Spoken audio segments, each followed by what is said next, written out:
환영합니다. 잘 오셨습니다. 하나님 말씀 마태복음입니다.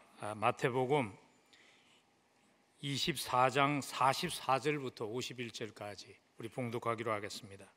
제가 먼저 44절 봉독하고요, 그 다음 절 우리 함께 교독하면 좋겠습니다. 제가 먼저 44절 봅니다. 이러므로 너희도 준비하고 있으라. 생각하지 않은 때에 인자가 오리라.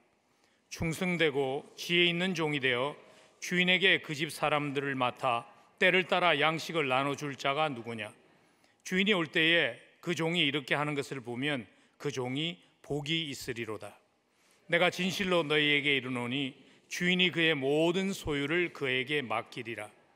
만일 그 악한 종이 마음에 생각하기를 주인이 드디어 오리라 하여 동료들을 때리며 술친구들과 더불어 먹고 마시게 되면 생각하지 않은 날 알지 못하는 시각에 그 종의 주인이 이르러 엄히 때리고 외식하는 자가 받는 벌에 처하리니 거기서 슬피 울며 이를 갈리라. 아멘.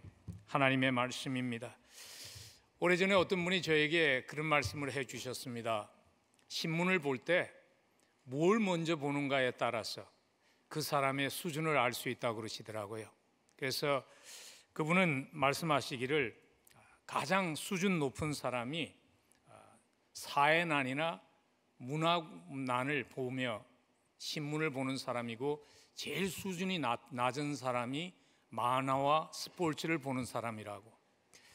그래서 제가 많은 찔림이 되었습니다. 저는 주로 신문을 보면 스포츠만 보는데, 그래서 요즘 조금 제 신문을 보는 태도에 변화가 일어났습니다.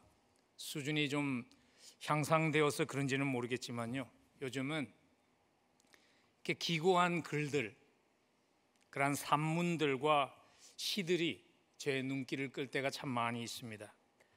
특별히 여러 작가들 가운데서도 좀 인생을 사신 분들, 인생의 마일리지가 좀 높은 저자들이 쓴 글이 저의 관심을 끌 때가 참 많이 있습니다. 그 이유는요, 그분들의 글을 읽으면 이제는 자기의 인생을 돌아보며 무언가를 준비하는 그러한 지혜가 그 글 속에 담겨 있기 때문이죠.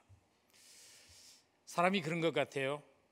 항상 젊을 것 같이, 젊음이 항상 유지될 것 같이 살지만은 어느새 가을에 인생의 가을이 찾아오면서 몸이 예전처럼 유연하지 않고요, 몸의 여러 군데에서 여러 가지 약을 요구하는 소리들이 들리기 시작하면 삶을 돌아보며 준비하게 되는 것 같습니다. 마치 시험이 가까이 다가오면 시험을 준비하는 학생들과 같이 인생의 학년말고사가 가까이 다가오고 있다는 것을 느끼기 시작하면 사람은 누구나 삶을 돌아보게 되는 것 같습니다.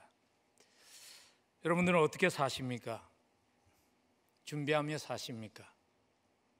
혹시 나에게는 아직 학년말고사 시간이 많이 남았다는 생각 때문에 준비를 미루며 사는 그러한 안이한 선택을 하고 있는지는 아닌지 모르겠습니다. 100세 시대 말은 많이 하죠. 그렇지만 각자 인생에게 주신 학년말고사는 그것과 상관없이 찾아올 수 있죠. 우리가 신문을 통해서 너무 많이 보지 않습니까?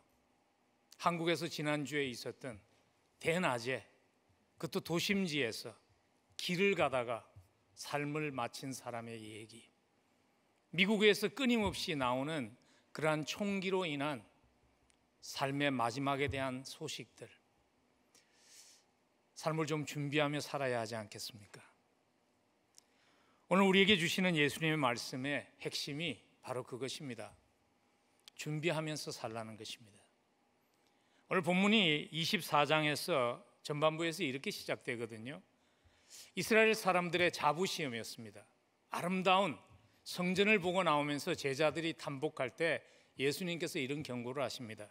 그 성전들이 한순간에 무너지는 시간이 곧 오리라고 예수님이 얘기하시죠. 근데 제자들이 이걸 바로 이해하지 못합니다. 왜냐하면 그들은 생각하기를 성전이 무너지는 그날은 세상의 종말과 같다는 그러한 좀 비성경적인 종말론을 가지고 있었던 것 같아요. 그래서 예수님께서 제자들에게 24장에서 그 두 가지를 다 답하시죠. 언제 하나님의 성전이 무너질 것인가, 그리고 인류의 종말이 오면, 역사의 종말이 오면 어떤 일이 일어날 것인가를 두 가지를 다 한꺼번에 마태복음 24장에서 답하십니다. 그래서 마태복음 24장을 혼동하는 분들이 많이 있습니다. 학자들마저도요. 어떤 학자는 이렇게 말하더라고요. 예수님께서 역사의 종말을 잘못 예상하셨다고 자기가 이해하지 못한 것은 인정하지 않고 그렇게 좀 교만하게 주예서를 쓴 학자들도 있더라고요. 그러나 우리가 오늘 본문을 읽으면서 조심해야 하는 것은 이것입니다. 여러 가지 종말에 일어날, 인류의 역사의 마지막에 일어날 그러한 일들을 예수님이 말씀하신 것 때문에 거기에 정신이 팔려서 자칫 잘못하면 예수님이 우리에게 말씀하시는 핵심을 놓칠 수 있다는 겁니다. 그게 뭐냐 하면 예수님은 결론적으로 이렇게 말씀하십니다. 그 때는 누구도 알 수 없다는 것입니다. 그러나 그 때를 알 수 없지만 지혜롭게 사는 삶은 어떤 삶인가 하면 그 때가 언제이든지, 그게 언제 나에게 찾아오든지 그것을 맞이할 수 있는 준비를 하면서 사는 것이라고. 오늘 마태복음 24장부터 계속 연결되는 예수님의 비유까지 연결되는 그 말씀의 핵심은 뭐냐면 준비하고 살라는 것입니다. 어떻게 준비하면 살아야 할까요? 예수님께서 오늘 44절에서 생각하지 않은 때에 주님이 오실 것이기 때문에 45절에서 이렇게 준비하라고 말씀하십니다. 우리 한번 45절을 다시 함께 읽으면 좋겠습니다. 함께 읽습니다. 충성되고 지혜 있는 종이 되어 주인에게 그 집 사람들을 맡아 때를 따라 양식을 나누어 줄 자가 누구뇨? 오늘 45절을 통해서 이렇게 준비하면서 살라고 말씀하십니다. 청직이라는 것을 잊지 말고 준비하며 살라고 말씀하십니다. 나의 신분이 청직이라는 것을 잊지 않고 사는 것이, 그것이 지혜로운 삶의 준비라고 말씀하시고 있습니다. 여러분, 우리는 모두 청지기로 살도록 부름받은 존재입니다. 하나님께서 최초의 인간이었던 아담을 창조하신 목적도 무엇인가 하면요, 청지기로 창조하신 것이죠.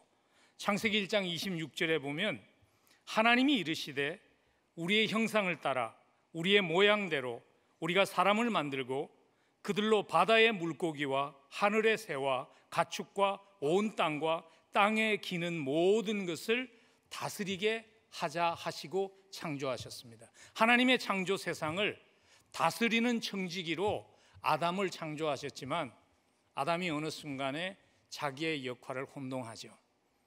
그리고 하나님이 되려고 하는 죄를 짓는 그러한 자리에 들게 되죠. 아담이 실패한 후에 두 번째 아담으로 오신 예수님이셨던 예수님은요, 자기가 청지기라는 것을 결코 혼동하지 않고 사셨습니다. 예수님께서 요한복음 17장 4절에서 이렇게 말씀하십니다.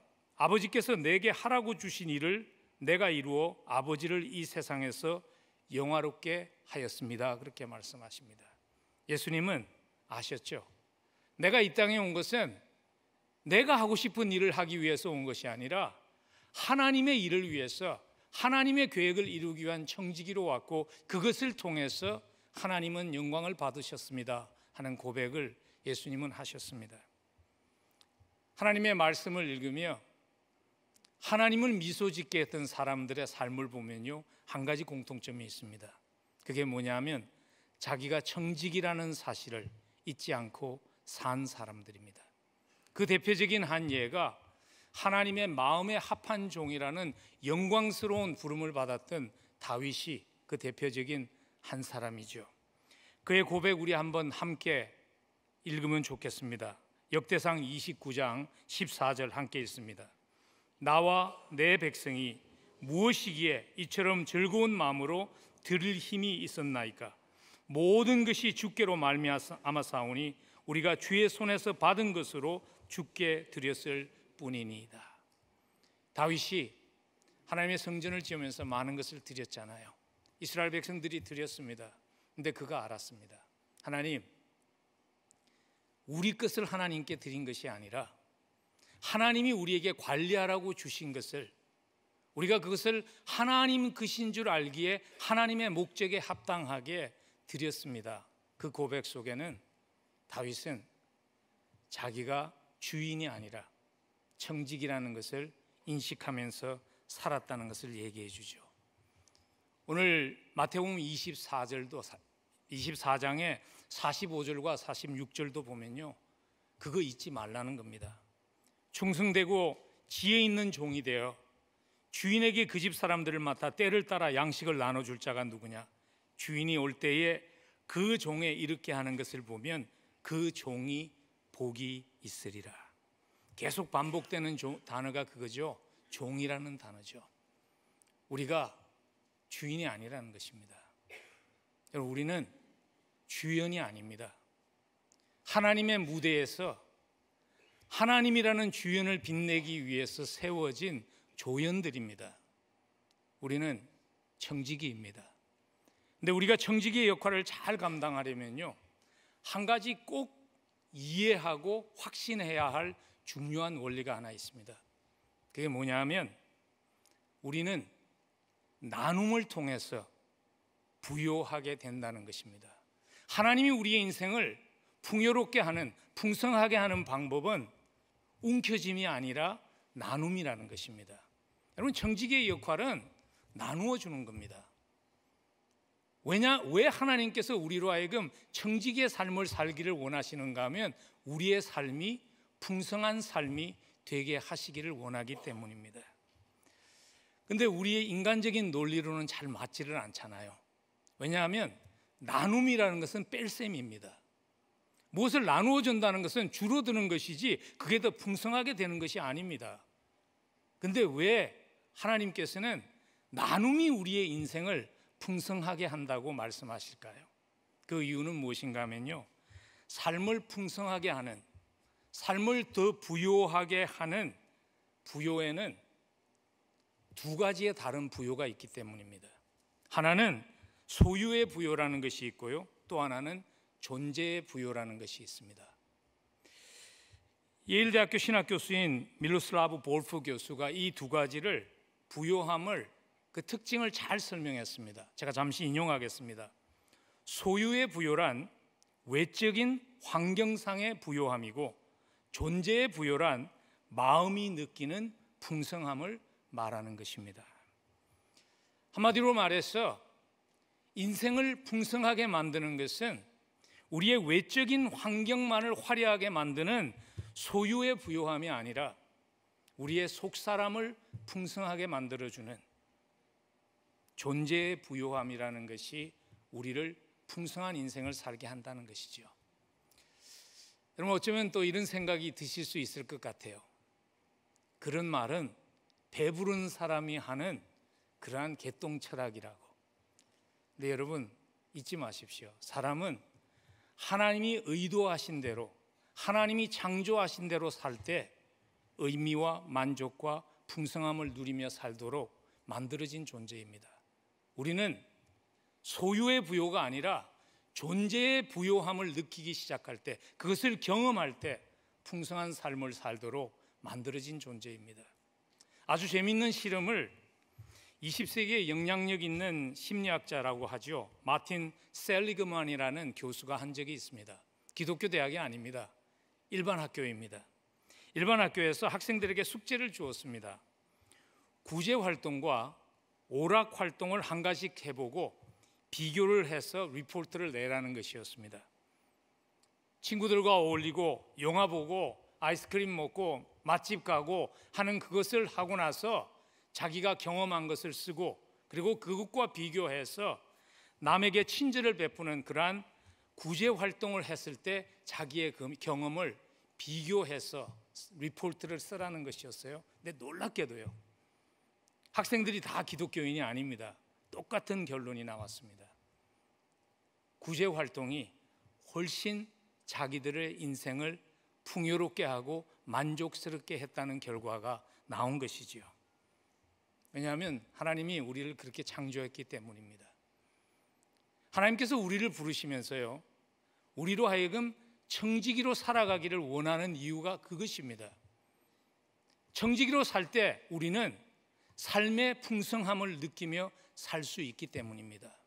그리고 예수 그리스도가 이 땅에 오셔서 우리를 구원하신 목적이 뭐냐면 성경에 보면 우리를 부요하게 하기 위한 것이라고 기록했죠. 고린도후서 8장 9절에 보면 우리 주 예수 그리스도의 은혜를 너희가 알거니와 부요하신 이로써 너희를 위하여 가난하게 되심은 그의 가난함으로 말미암아 너희를 부요하게 하려 하심이라. 그런데 어떤 학자들은, 번영신학을 주장하는 사람들은 그래서 이 구절을 가지고 이렇게 말하죠. 예수 믿으면 그래서 잘 살게 됩니다. 예수 믿으면 물질적으로 풍성한 삶을 살게 됩니다. 예수 믿으면 건강해집니다. 예수 믿으면 세상에서 출세합니다. 왜냐하면 성경이 그렇게 말하기 때문입니다. 그렇게 주장합니다. 근데 이분들은요, 하나님이 의도하신 풍성함, 하나님이 의도하신 부요함은 소유의 부요가 아니라 존재의 부요라는 것을 놓쳤기 때문입니다. 여러분, 만일 고린도후서 8장이 그런 의도로 써졌다면 고린도후서 6장 똑같은 저자가 고린도후서 6장 10절에서 이렇게 말할 수 없는 것이죠. 고린도후서 6장 10절에 보면 사도 바울이 이렇게 고백합니다. 근심하는 자 같으나 항상 기뻐하고 가난한 자 같으나 많은 사람을 부유하게 하고 아무것도 없는 자 같으나 모든 것을 가진 자가 그리스도인이라고. 그리스도인은 누구인가 하면 가난하지만 모든 것을 가진 자, 아무것도 없지만 모든 것을 가진 자가 그리스도인입니다. 그렇게 그리스도인이 누구인가를 정의합니다. 만일 하나님이 의도하신 풍성함이, 하나님이 의도하신 부요함이 소유의 부요라면 이 말 할 수 없는 거죠. 왜냐하면 고린도후서를 당시에 받았던 그리스도인들은 예수를 믿음으로 해서 사업이 더 잘 된 것이 아니라 거래처가 끊어졌습니다.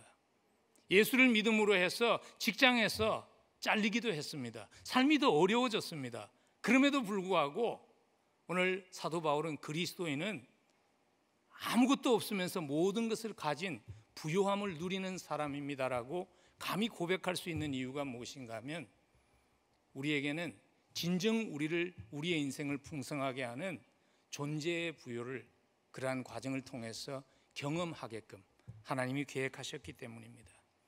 그런데 문제는 이거죠. 우리는 매일 다른 거짓말을 들으면서 산다는 것입니다. 여러분, 우리가 듣고 있는 모든 커머셜이, 모든 광고들을 한마디로 말하면 이것입니다. 소유의 부요가 당신의 인생을 풍요롭게 합니다는 거 아닙니까? 우리 차 한번 타보세요. 우리 옷 한번 입어보세요. 우리 집에 한번 살아보세요. 우리 약 한번 먹어보세요. 그러면 여러분의 삶이 더 나아집니다. 그게 우리가 매일 듣는 광고죠. 여러분, 청지기로 살아가려면 그 거짓말에 속으면 안 됩니다. 우리 모두 사실 소유의 부요를 위해서 살아보지 않은 사람이 이 자리에 있나요? 그리고 아직도 그렇게 살고 있지 않나요? 근데 결론적으로 내리는 결론은 이것이죠. 소유의 부요만으로 인간은 진정한 부요를 누릴 수 없다는 것이죠. 그래서 가진 자들이 다 그렇게 얘기합니다. 앤드루 카네기가 이런 말을 했어요. 내 주위의 백만장자 중에 웃는 사람이 별로 없다고. 행복한 사람 그렇게 많지 않다는 거예요. 왜냐하면 인간은 나눌 때 행복을 누리도록 창조된 존재입니다. 하나님께서 우리를 청지기로 살기 원하시는 이유가 그거죠.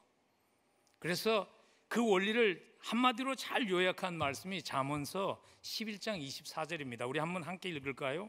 잠언서 11장 24절 함께 읽습니다. 흩어 구제하여도 더욱 부하게 되는 일이 있나니 과도히 아껴도 가난하게 될 뿐이니라.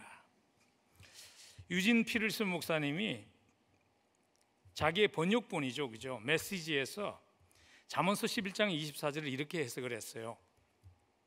관대한 세상은 점점 더 커지고 인색한 세상은 점점 더 작아집니다. 여러분, 세상이 점점 더 커지는 것을 느끼나요? 안 그러면 내 삶이 점점 무언가에 짓눌려서 위축되고 있다고 생각하시나요? 한번 삶의 방법을 바꿔보시지 않겠습니까? 움켜쥐기 위해서 살던 인생을 나누기 위해서 사는 삶으로 한번 바꿔보시지 않겠습니까? 청지기의 삶을 살면 삶이 더 풍요로워집니다. 그 은혜가 우리 모두에 있기를 간절히 축복합니다. 그러면 오늘 나머지 시간은요, 그러면 어떻게 그 청지기의 삶을 잘 감당할 수 있을까? 그 구체적인 방법 한 두 가지를 오늘 본문에서 배울 수 있으면 좋겠습니다. 45절 보면 그 첫 번째 방법이 이렇게 나와 있습니다. 때를 따라 양식을 나눠줄 자가 누구냐? 여기서 강조하는 것은요, 양식을 나누어 주는 것도 굉장히 중요하지만 이 구절에서 놓치지 말아야 할 강조점은 뭐냐면 때를 따라서 그 일을 한다는 것입니다. 그래서 오늘 우리는 그 구절에서 청지기의 삶을 잘 감당하기 위해서 꼭 기억해야 되는 중요한 원리를 배울 수 있습니다. 그게 뭐냐면 하나님의 때에 민감해야 한다는 것입니다. 하나님의 때에 민감한 사람은요, 하나님의 때에 민감해지려면 내가 시간의 청지기라는 것을 인식하셔야 합니다. 오늘 이 자리에 있는 분들 가운데 교회를 처음 나온 분이 아니면 청지기라는 단어가 새로운 단어가 아니죠. 근데 청지기라는 단어를 들으면 우리에게 다가오는 내가 이런 책임이 있구나 하며 다가오는 부분들이 이런 것 아닌가요? 내가 가진 물질에 대해서 내가 청지기구나, 내가 가진 재능에 대해서 내가 청지기구나, 그건 누구나 인식합니다. 근데 우리가 놓치기 쉬운 게 뭐냐면 우리가 시간의 청지기라는 것입니다. 예수님은요, 시간이 하나님의 소유라는 것을 철저하게 인식한 시간의 청지기로 사셨습니다. 그래서 예수님의 말씀을 읽어보면 이런 말씀 자주 등장하죠. 아직 때가 안 됐습니다. 그 말은 뭐냐면 아직 하나님의 때가 아닙니다. 그 말씀 속에는 자기의 스케줄을 따라서 사는 인생이 아니라 하나님의 스케줄을 따라서 살아가셨던 시간의 청지기로서의 예수님의 고백이 담겨 있는 것이죠. 예수님은 자기에게 주어진 시간이 철저하게 자기의 것이 아니라 하나님의 것이라는 것을 인식하고 사셨기 때문에 나누어 주어야 할 때, 섬겨야 할 때 시간을 낼 수 없는 경우가 없었습니다. 예수님의 삶을 보면요, 자신을 위해서 식사를 할 수 있는 시간이 없을 때도 있었습니다. 그럼에도 불구하고 사마리아 우물가에서 목마른 한 영혼을 만났을 때 그 영혼을 하나님의 생수로 적셔줄 수 있는 시간은 충분히 있었습니다. 사람이 낳은 아이 가운데 가장 위대한 종이라고 평가받는 자기의 친척이죠, 세례 요한이 옥에 갇혔을 때 찾아갈 수 있는 시간은 없었습니다. 그렇지만 전혀 모르는 사람의 집으로 달려가서 그 사람의 딸을 살려주는 일을 하시기를 마다치 않으셨습니다. 왜냐하면 시간의 청지기라는 것을 잊지 않고 사셨기 때문이죠. 여러분, 우리 모두는 시간의 청지기입니다.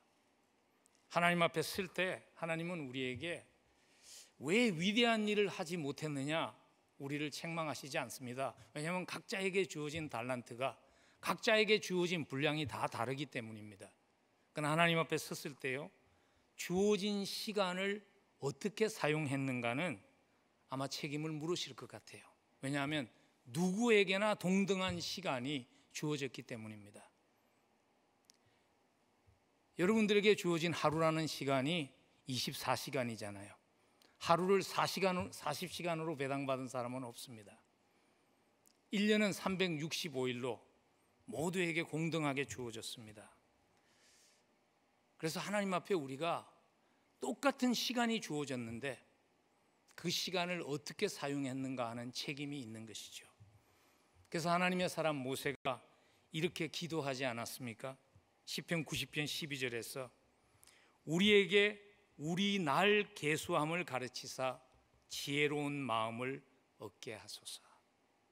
우리에게 우리 날 계수함을 가르치사, 나에게 주어진 그 시간들을 계산할 수 있는 지혜를 주셔서 그 시간들을 잘 쓸 수 있는 지혜를 허락해 주옵소서 기도했죠.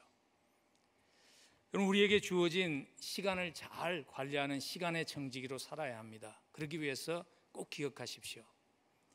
시간이 다 같은 시간이 아니라는 것, 시간이 다 같은 가치의 시간이 아니라는 것을 기억하는 것이 필요합니다.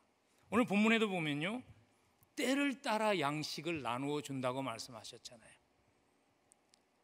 누군가가 배고플 때 양식을 나누어 주는 것과 누군가가 배가 부를 때, 부족하지 않을 때 나누어 주는 것은 다른 것이죠. 시간이 다른 것이죠. 여러분, 삶을 살면서 평상시에 10분이라는 시간과 여러분이 만일 축구를 한다고 생각해 보십시오. 축구를 지금 종료할 시간이 10분밖에 안 남았을 때의 그 10분과는 그것은 가치가 완전히 다른 것입니다. 저의 직업은 설교를 준비하는 것입니다. 거의 저에게 주어진 대부분의 시간을 설교를 준비하는 데 사용합니다. 근데 설교를 처음 준비하기 시작할 때 10분이라는 시간과요, 설교를 들고 강단 위에 올라오기 전에 무언가를 수정하기 위한 그 마지막 10분이라는 가치는 다른 것입니다. 제가 오늘도 1부, 2부 예배 때 똑같은 설교를 했습니다. 그리고 2부 예배를 마치고 나서 여러분들에게 말씀을 전하기 위해서 올라오기 전에 2부 예배를 할 때 뭔가 좀 석연치 않았던, 부족했다고 생각되는 부분을 짧은 시간 동안에 정리해서 올라온 것입니다. 그 시간은 굉장히 소중한 시간입니다. 가치가 다르다는 것이죠.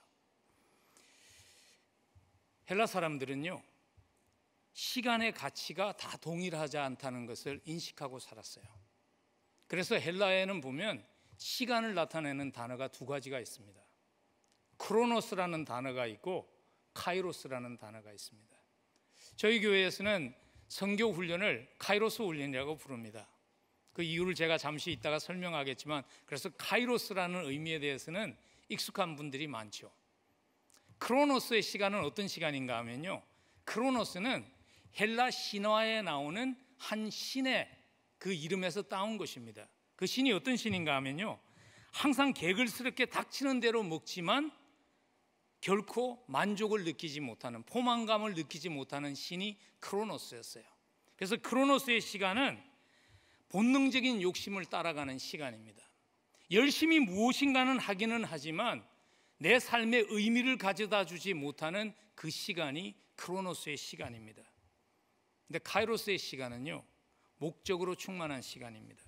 그래서 누군가가, 헬라 사람들이 몇 카이로스입니까? 이렇게 물으면 그는 몇 시입니까? 묻는 것이 아니라 무엇을 위한 시간입니까를 묻는 것이죠. 카이로스는 거룩한 목적을 위한 시간입니다. 그래서 전도서에서 천하의 범사에 기한이 있고 모든 목적이 이룰 때가 있다 한 그 시간이 바로 카이로스의 시간이죠. 카이로스의 시간은요, 하나님의 목적과 하나님의 때에 민감한 시간이 카이로스의 시간입니다. 여러분들의 시간은 크로노스의 시간으로 채워졌나요? 아니면 카이로스의 시간으로 채워졌나요? 좀 더 구체적으로 물으면 이런 것입니다. 만일 내 시간이 카이로스의 시간으로 채워진 삶이라면 그 삶에는 특징이 있습니다. 어떤 특징인가 하면, 하나님이 내 스케줄을 방해하시며 들어올 때 그것을 기꺼이 환영할 수 있는 태도가 있는 삶입니다. 인생을 살면서 우리는 자칫 잘못하면요, 내 계획대로, 내 계획이 너무나 중요하기 때문에, 내 스케줄이 너무나 중요하기 때문에 하나님의 스케줄을 무시하고 살기가 참 쉽습니다. 근데 예수님의 삶을 보면요, 예수님은 하나님의 카이로스에 민감하게 사신 분이셨어요. 그래서 하나님의 계획이 예수님의 계획을 지연시키기도 하고 방해하기도 하면서 찾아올 때 그것을 환영하실 수 있었어요. 그런 모습이 예수님의 마지막 시간이 다 똑같은 시간이 아니거든요. 십자가를 향해서 가셨던 그 마지막 시간은 굉장히 소중한 시간이었습니다. 그럼에도 불구하고 그 소중한 시간 속에 하나님이 개입하셨을 때, 하나님께서 예수님의 스케줄을 조정하시기 시작하실 때 기꺼이 환영하며 순종할 수 있었죠. 그런 모습들이 예루살렘을 향해서 걸어가신 예수님의 모습에 자주 나옵니다. 한 예만 들자면 이것입니다. 마가복음 10장에 보면요, 예수님께서 이제 예루살렘에 올라가서 십자가를 지고 온 인류를 구원하기 위한 막중한 사명을 가지고 걸어가십니다. 근데 걸어가는 과정에서 한 사람을 만납니다. 그 사람은 앞을 볼 수 없는 사람이었습니다. 그의 이름이 바디메오였습니다. 막 소리치면서 요청하는데 예수님의 제자들은 그를 물리치려고 그러죠. 왜냐하면 이 지금 막중한 일을 하는데 한 사람 눈 뜨지 못한 거지를 도와주는 것이 중요하지 않다고 생각했기 때문입니다. 근데 예수님은 그러지 않으셨죠. 하나님의 시간이라는 것을 알았습니다. 하나님이 지금 자기의 걸어가는 발걸음을 멈추고 있다는 것을 아셨죠. 그래서 마가가 그것을 아주 자세하게 기록합니다. 마가복음 10장 49절을 보면 예수께서 머물러 서서 그를 부르라 하셨다. 예수님이 눈먼 사람을 눈을 뜨게 하기 위해서요, 멈추실 필요가 없는 분이십니다. 예수님의 그림자만 지나가도 눈먼 사람이 눈을 뜰 수 있습니다. 예수님의 옷자락만 만져도 병든 자가 나을 수 있습니다. 근데 왜 예수님이 멈춰 섰을까요? 예수님이 아셨습니다. 그것이 하나님의 카이로스의 시간이라는 것을. 여러분, 한번 여러분 자신에게 물어보시지 않겠습니까? When was the last time in your life? 여러분의 인생에 하나님의 개입하심, 쉽게 말하면 하나님의 역사하심을 경험했던 때가 언제인지요? 얼마 전에 운전을 하고 가는데 이런 프로그램을 하더라고요. Share your experience of God shows up in your life. 하나님이 당신의 인생 속에 나타나셨던 그 경험들을 나누십시오. 많은 분들이 그 경험들을 이렇게 나누시더라고요. 근데 그 경험을 들으면서 느낀 게 이겁니다. 하나님을 경험하는 시간은 어떤 시간인가 하면 나의 스케줄이 하나님의 스케줄로 방해받는 시간입니다. 어쩌면 내가 기도도 열심히 하고 말씀도 열심히 보고 뭔가 열심히 하고 살지만 하나님이 내 삶 속에 개입하심의 경험이 부족하다면 어쩌면 나는 내 스케줄에 너무 분주하게 사는 것은 아닐까. 여러분, 우리 목사들도, 특별히 우리 목사들이 그런 실수를 하기가 더 쉽습니다. 왜냐하면 우리 마음에는 이게 항상 하나님의 일이기 때문입니다. 저에게 그런 경험이 있습니다. 한 번은 주말에 설교를 준비하고 있는데요, 주말 설교 시간이 굉장히 중요합니다. 우리 아내에게 한번 물어보십시오. 제가 마지막 설교를 준비할 때는 아무것도 안 들어옵니다. 제 눈에 아무리 중요한 일이 있어도 제 눈에 안 들어옵니다. 설교를 준비하고 있는데요, 그 주에 무척 바쁜 주였습니다. 아마 제 기억에 주초에 장례식도 있었고, 그래서 설교 준비가 상당히 내가 계획한 것처럼 잘 진전이 되지 않는 주간이었습니다. 정신없이 준비하고 있는데 누군가가 교회 문을 두드립니다. 교회 문을 열어보니까 한 40대 후반에 백인 여성이 서 있습니다. 그러면서 자기를 소개해요. 자기가 원래 퍼블릭 스쿨 선생이었는데 직장을 잃고 몇 달 동안 그냥 자동차 안에서 홈리스로 살고 있는데 더 이상 날씨가 추워져서 이렇게 살 수 없어서 이제 친척들이 사는 따뜻한 지방으로 내려가려고 그러는데 기름을 넣을 돈이 없다고 차에 기름을 좀 넣어주겠냐는 거예요. 바깥에 보니까 상당히 큰 자동차가, 구형 자동차가 하나 서 있어요. 제 마음이 너무 바빴거든요. 그래서 제가 지갑을 보니까 $20, $20 지폐가 있더라고요. 그래서 그걸 주고 보내고 싶었어요. 근데 하나님이 제 마음속에 찾아오셔서 이런 마음을 주시는 거예요. 그렇게 하지 말고 같이 가면 어떨까? 같이 주유소에 가서 먼 길을 가야 되는데 기름을 다 채워주고 또 먼 길을 가야 하는데 그 앞에 있는 그로스리 스토어에 가서 그래도 뭐 좀 사서 보내면 어떨까 하는 마음을 주세요. 제가 하나님께 항의했죠. 하나님, 제가 지금 노입니까? 제가 지금 설교를 준비하고 있습니다. 근데 하나님의 마음이 떠나지 않아요. 그래서 한 5분 떨어진 거리에 있는 주유소에 제 차를 운전하고 따라오게 해서 기름을 넣어 주었습니다. 그리고 그로스리 스토어에 가서 필요한 것들을 좀 구입하도록 하게 하고 한 백을 채워주고 교회로 돌아왔습니다. 그날 제가 얼마나 풍성한 하나님의 은혜를 경험했는지 모릅니다. 하나님이 저로 하여금 제가 받은 사랑, 제가 받은 은혜를 다시 한번 누릴 수 있는 그러한 기회를 주셨어요. 내가 가난한 자일 때, 내가 유학생일 때, 내가 없는 자일 때 하나님의 은혜가 주변의 사람들을 통해서 나에게 흘러가게 하시며 나를 만나 주셨던 그러한 순간들이 다시 한번 제 삶 속에서 은혜로 다가오게 하는 그런 은혜로운 시간이 되게 하셨습니다. 남은 하루가 나의 나 된 것 하나님의 은혜입니다 고백하며 얼마나 감사함으로 하루를 보냈는지 모릅니다.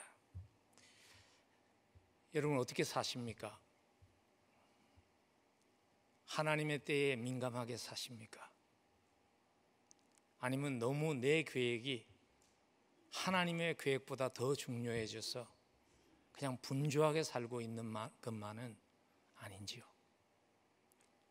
하나님의 때에 민감하게 살면 하나님을 경험함이 빈번하게 우리의 삶 속에서 일어나는 축복을 누리게 됩니다. 그 원리를 로마서 8장이 이렇게 담고 있어요. 로마서 8장 5절과 6절인데 우리 한번 함께 봉독할까요? 같이 읽습니다. 육신을 따르는 자는 육신의 일을, 영을 따르는 자는 영의 일을 생각하느니 육신의 생각은 사망이요 영의 생각은 생명과 평안이니라. 유진 피터슨 목사님이 이 구절을 이렇게 해석을 했습니다. 자신에 대한 집착은 막다른 골목에 이르게 하고 하나님께 집중함은 탁 트인 광대하고 자유로운 삶으로 우리를 이끕니다. 우리의 육신의 필요에만 급급하게 끌려다니는 삶이 되기보다는 우리와 함께 하시는 하나님, 성령 하나님의 인도하심이 우리의 삶을 인도했으면 좋겠습니다.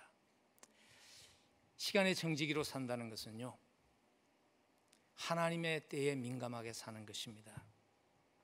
하나님이 우리의 삶을 방문하실 때, 그리고 하나님께서 우리의 손을 빌어서 일하시기를 원하실 때 나의 시간이 하나님의 스케줄로 방해받을 수 있어야지 그런 경험을 할 수 있는 것입니다. 여러분 잊지 마십시오. 시간이 다 똑같은 시간이 아닙니다. 특별히 이 자리에 젊은 분들 많이 계시잖아요. 여러분 그렇게 생각하시나요? 하나님 지금은 내가 너무 바쁩니다. 내가 나이가 좀 들어서 은퇴하고 나면 하나님을 위해서 내 시간을 드리겠습니다. 여러분 시간이 다 똑같지 않아요. 젊을 때 하나님께 드릴 수 있는 시간의 가치가 있어요. 그리고 이 자리에 이제 은퇴하시고 어떻게 보면 인생의 종료 10분 전을 달려가고 계시는 분들도 계시죠. 여러분 잊지 마십시오. 경기 종료 10분 전이라는 그 시간은 중요한 시간입니다. 종종 제가 교회를 바라보며 안타까운 것은요, 젊을 때 그렇게 열심히 달려가셨던 분들이 은퇴함과 함께 영적인 삶마저도 은퇴하고 사는 모습을 종종 보게 된다는 것입니다. 모세의 기도 기억했으면 좋겠습니다. 우리에게 우리 날 계수함을 가르치사 지혜로운 마음을 얻게 하소서. 삶을 마치면서 크로노스의 시간만 따라가고 살았기 때문에 헛되고 헛되었다고 고백한 솔로몬과 같이 되지 말고 하나님의 카이로스의 시간을 따라서 살았기 때문에 하나님 내 잔이 넘칩니다 고백했던 그 다윗의 고백이 삶을 마칠 때 여러분과 저의 고백이 될 수 있기를 간절히 축복합니다. 마지막으로 청지기의 삶을 잘 감당하려면요, 또 한 가지 기억해야 합니다. 그게 뭐냐 하면 청지기의 동기는, 청지기 되게 하는 중심은 감사함이 되어야 합니다. 선택해 주시고 맡겨 주심에 대한 감사함이 우리의 가슴 속에서 희미해지지 않도록 간직할 수 있어야 합니다. 오늘 본문에서 주인의 것을 맡아서 관리하던 종이요, 지혜롭고 충성스러운 종이 되지 못하고 악한 종이 되었던 이유가 감사함을 잃었기 때문이죠. 오늘 본문 잘 보시면 48절과 49절에 만일 그 악한 종이 마음에 생각하기를 주인이 드디어 오리라 하여 동료들을 때리며 술친구들과 더불어 먹고 마시게 되면, 오늘 이 말이 우리에게 뭘 얘기하죠? 이 청지기의 동기가 두려움에서 나오는 의무감이었다는 것을 말해줍니다.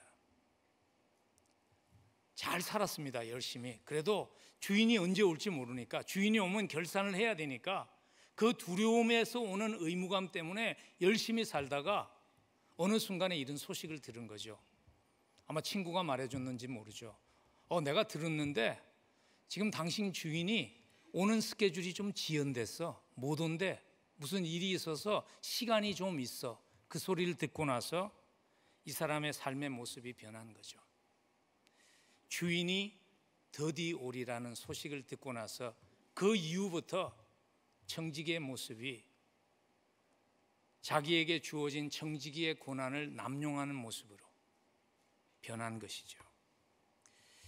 왜냐하면 그동안 열심히 충성되게 살았던 이유가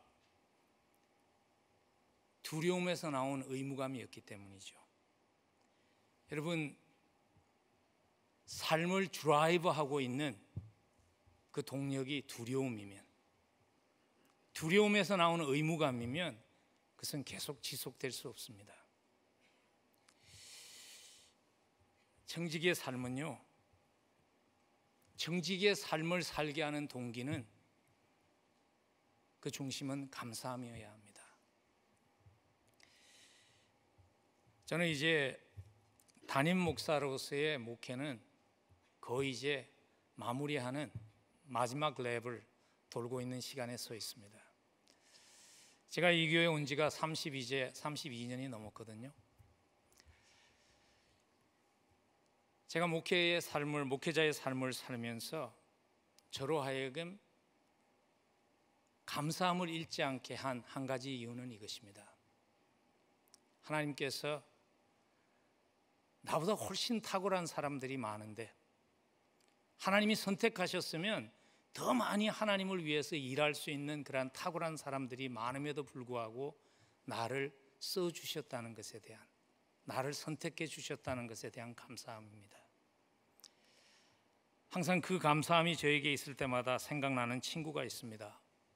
그 친구가 했던 한마디 잊지 못하는 말이 있습니다. 그 친구가 나보고, 제가 신학교를 간다니까요, 저보고 그러더라고요. 나는 네가 참 부럽다.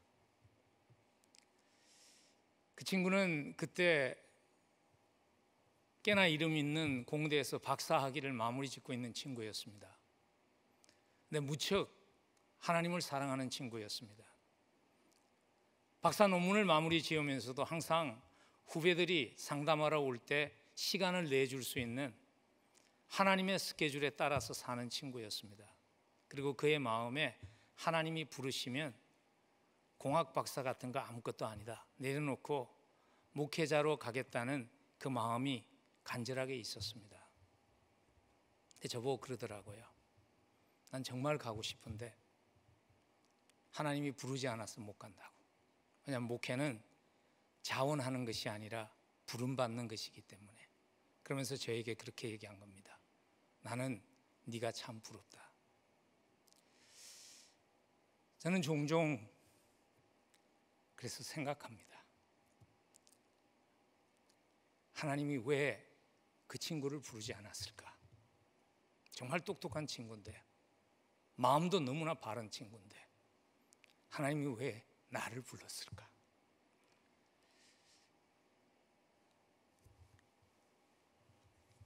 여러분, 하나님이 우리를 부르신 것이 너무 감사하지 않나요?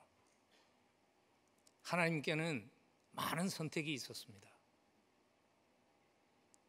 다른 사람을 불렀다면, 그리고 그에게 맡겼다면, 인간적으로 볼 때는, 일반 기업의 경영 원리로 볼 때는 더 많은 것을 이룰 수 있었지만 하나님이 우리를 택해 주셨다는 것, 그리고 하나님의 영광이 걸린, 하나님의 명예가 걸린 그 일을 우리를 믿고 맡겨주셨다는 것, 너무 감사한 일 아닙니까? 그것이 우리의 청지기로서의 동기가 되지 않으면 청지기로 살아가는 것 실패하게 됩니다. 동기가 감사가 아니었기에 실패한 또 한 명의 청지기를 예수님께서 곧 연속적으로 마태복음 25장에서 소개합니다. 아마 저는 그 이유가 이게 아닐까 생각합니다. 사실 마태복음 24장에서 준비하며 살라고, 청지기라는 것을 잊지 말라고 말씀하신 후에 청지기가 구체적으로 어떻게 살아야 하는가를 25장에서 비유로 더 자세하게 설명하십니다. 근데 그 비유 중에 하나가 달란트의 비유거든요. 5달란트를 받은 종, 2달란트를 받은 종, 1달란트를 받은 종의 비유를 예수님께서 하셨던 이유가 저는 이것이 아닐까 추측합니다. 왜냐하면 오늘 24장에서의 악한 종을 보면요, 그는 그래서 왜 악한 종이었나 하면 술 먹고 친구들을 때리고 그렇게 묘사를 했기 때문에 자칫 잘못하면 나는 그렇게도 안 하고, 나는 남을 해롭게도 안 하고, 그러니까 나는 청지기로 잘 살고 있다는, 자칫 잘못하면 오해할 수 있기 때문에 악한 종이 꼭 그런 사람만이 악한 종이 아니라는 것을 가르치기 위해서 마태복음 25장에서 1달란트를 받았는데 그걸 쓰지 않고 묻어두었던 종을 주인이 어떻게 책망하죠? 악하고 게으른 종이라고 책망합니다. 하나님이 우리에게 주신 것을 쓰지 않고 묻어두는 그것이 하나님 보시기에 악하고 게으른 것입니다. 그런데 왜 묻어두었을까요? 이유는요, 감사함이 없었기 때문입니다. 누가 그러더라고요. 올림픽에서 금메달, 은메달, 동메달이 있는데 가장 행복한 사람은 금메달리스트랍니다. 그리고 가장 불만이 많은 사람이 은메달리스트랍니다. 은메달.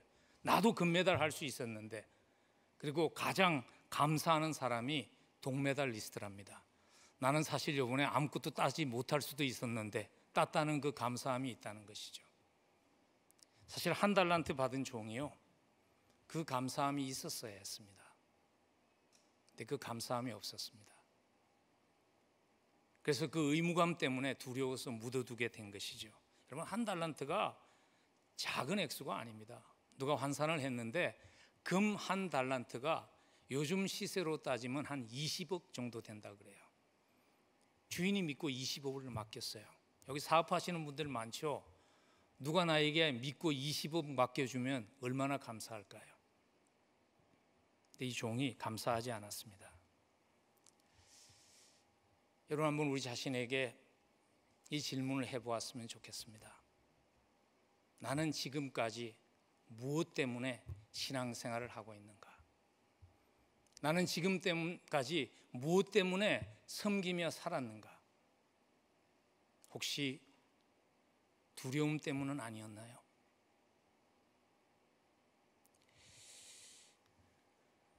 코로나 팬데믹을 지나가고 나서 지금 벌써 꽤나 세월이 흘렀잖아요. 얼마 전에 그 조사한 것을 보니까 한 40%의 사람들이 교회를 돌아오지 않았어요. 그래서 제가 그런 질문을 했습니다. 그게 무슨 의미일까? 교회가 무슨 그렇게 재미있는 곳 아닙니다. 설교가 뭐 재미있나요? 재미있는 것 아니잖아요. 뭐 제가 여러분들한테 뭐 여러분들이 웃을 수 있도록 뭐 재미있는 농담을 할 수 있는 그런 사람도 아니잖아요. 대부분의 교회가 그래요. 근데 왜 그전에는 왔는데 팬데믹이 마치고 나서 40%라는 사람들이 교회를 떠나게 되었을까? 저는 이런 결론을 내렸습니다. 많은 사람들이 두려움 때문에 신앙생활을 하고 있구나 하는 생각을 했습니다. 그전에는 두려웠던 거죠. 혹시 신앙생활을 안 하면 하나님이 치시지 않을까 두려웠던 거죠. 혹시 교회 안 오고 어디 놀러 가면 가다가 자동차 뒤집히지 않을까 두려웠던 거죠. 근데 3년을 안 갔는데 아무 일이 없어요. 더 이상 두렵지 않은 거죠. 하나님을 향한 그동안엔 두려움 때문에 했는데 그 두려움이 없어지니까 더 이상 할 이유가 없는 것이죠. 혹시 나의 신앙생활은 의무감 때문 아닌지도 한번 돌아볼 수 있으면 좋겠습니다. 무엇이 이유이든지 간에 무슨 직분이 주어졌기 때문에 또는 여러 가지 체면 때문에 무엇이 이유이든지 간에 나의 섬김의 동기가 의무감이라면요, 우리는 보상이라는 함정에 빠지게 됩니다. 왜냐하면 의무감이라는 것은 내가 의무를 다했으면 그것을 받은 사람이 나에게 또다시 보상을 해야 되는 책무가 있는 것입니다. 그것이 사람일 수도 있고요, 그것이 하나님일 수도 있는 것입니다. 그래서 어떨 때 불행하게도 보면 하나님, 내가 이렇게 신앙생활 열심히 했는데, 내가 얼마나 하나님을 위해서 헌금도 하고 봉사도 했는데 우리 사업이 이 모양입니까? 우리 집안의 건강이 이 모양입니까? 우리 아이가 왜 이렇습니까? 하면서 하나님을 향해서 분노하는 그러한 분들을 종종 만날 때마다 그런 모습을 보지요. 마치 예수님의 비유 가운데 마다들이었던 탕자의 모습을 볼 수 있는 것이죠. 아버지의 재산을 달라고 그래가지고 먼 나라에 가서 허랑방탕 낭비했던 아들은요, 솔직히 이렇게 얘기한 거거든요. 아버지, 좀 빨리 죽으세요. 그리고 내 목을 좀 주세요. 그렇게 얘기했죠. 근데 형은 그렇게 말하지는 않았어요. 근데 그가 뭘 위해서 살았는가 하면 아버지 죽을 때를 기다리며 산 거죠. 근데 아버지는 죽지도 않고 자기의 몫을 동생에게 나누어 주게 되니까 분노한 거죠. 아버지에게. 우리의 동기가 무엇인지 돌아볼 수 있으면 좋겠습니다. 그리고 우리의 동기가 감사가 되었으면 좋겠습니다. 어떻게 하면 우리의 마음속에 감사가 계속 우리의 삶을 끌고 가게 할 수 있을까? 그 질문의 답을 저는 오래전에 읽었던 Reader's Digest라는 그 글에 실렸던, 책에 실렸던 한 분의 간증을 통해서 찾아보았습니다. 그 간증을 쓴 분은 아르터 골든이라는 크리스찬 오더였습니다. 저자였습니다. 글을 쓰는 사람인데 갑자기 한순간에 더 이상 창의력이 없어진 거예요. 더 이상 새로운 글을 쓸 수 없는 단계에 왔을 때 이분이 무력증과 우울증에 빠져서 자기의 친구 가운데 의사이며 상담자였던 사람을 찾아갑니다. 그리고 그렇게 솔직하게 얘기합니다. 여보게, 나는 요즘 더 이상 살고 싶은 마음이 없네. 왜 그러냐고 물으니까요. 왜냐하면 작가에게 있어서 더 이상 글을 쓸 수 없다는 것은 죽은 거나 마찬가지이기 때문이네 얘기했습니다. 그때 의사이면서 카운셀러였던 친구가 이런 질문을 합니다. 자네가 어렸을 때 가장 좋아했던 일이 어떤 일인가? 뜬금없는 질문을 하니까 그가 답하죠. 내가 어렸을 때 해변가에 가서 파도 소리 듣는 거 제일 좋아했지. 그때 의사이며 상담자인 친구가 이런 얘기를 합니다. 그러면 당신이 자네가 제일 좋아하는 그 장소에 가서 내가 4가지의 처방을 써줄 테니까 내 처방전을 따라서 한번 해보게. 별다른 방법이 없었기 때문에 친구가 써주는 처방전을 받아서 자기가 어릴 때 항상 그곳에만 가면 기쁨이 있었던 해변가로 갑니다. 그리고 아침 9시에 첫 번째 처방전을 펴보았습니다. 이렇게 써 있었습니다. 자네가 좋아하는 파도 소리, 갈매기 소리를 소리를 잘 들어보게. 좀 엉뚱하다는 생각이 들었지만 그 소리를 듣고 앉아 있으니까 자기도 모르게 마음이 편안해지면서 3시간이 흘러갔습니다. 12시가 되어서 두 번째 처방을 펼쳤습니다. 이제 자네가 어렸을 때부터 지금까지 살면서 참 행복했다고 기억되는 순간들을 생각해 보게. 그래서 여러 가지 생각이 스쳐갔어요. 어릴 때 해변가에서 막 뛰놀던 생각들. 하나님께 하나님 나에게 작가로서의 재능을 주시면 하나님의 영광을 위해서 살겠습니다 기도했을 때 그 썼던 글이 베스트셀러가 되기도 했던 그러한 추억들이 막 지나갔습니다. 그러다가 3시간이 지나갔습니다. 3시에 세 번째 처방을 폈습니다. 거기에 이렇게 써 있었습니다. 자네 인생의 동기와 의미를 다시 한번 검토해 보게.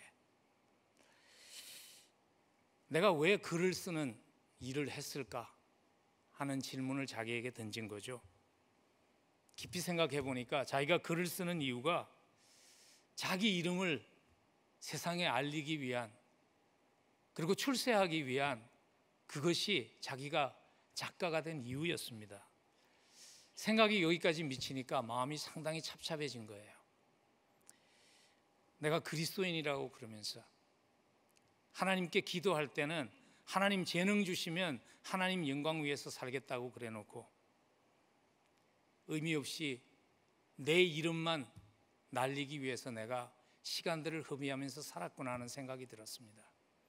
이런저런 생각을 하고 있는데 또 3시간이 흘러가서 저녁 6시가 되었습니다. 마지막 친구가 준 처방을 열었더니 이렇게 써 있었습니다. 이제 자네의 죄를 하나님께 자백할 시간이네.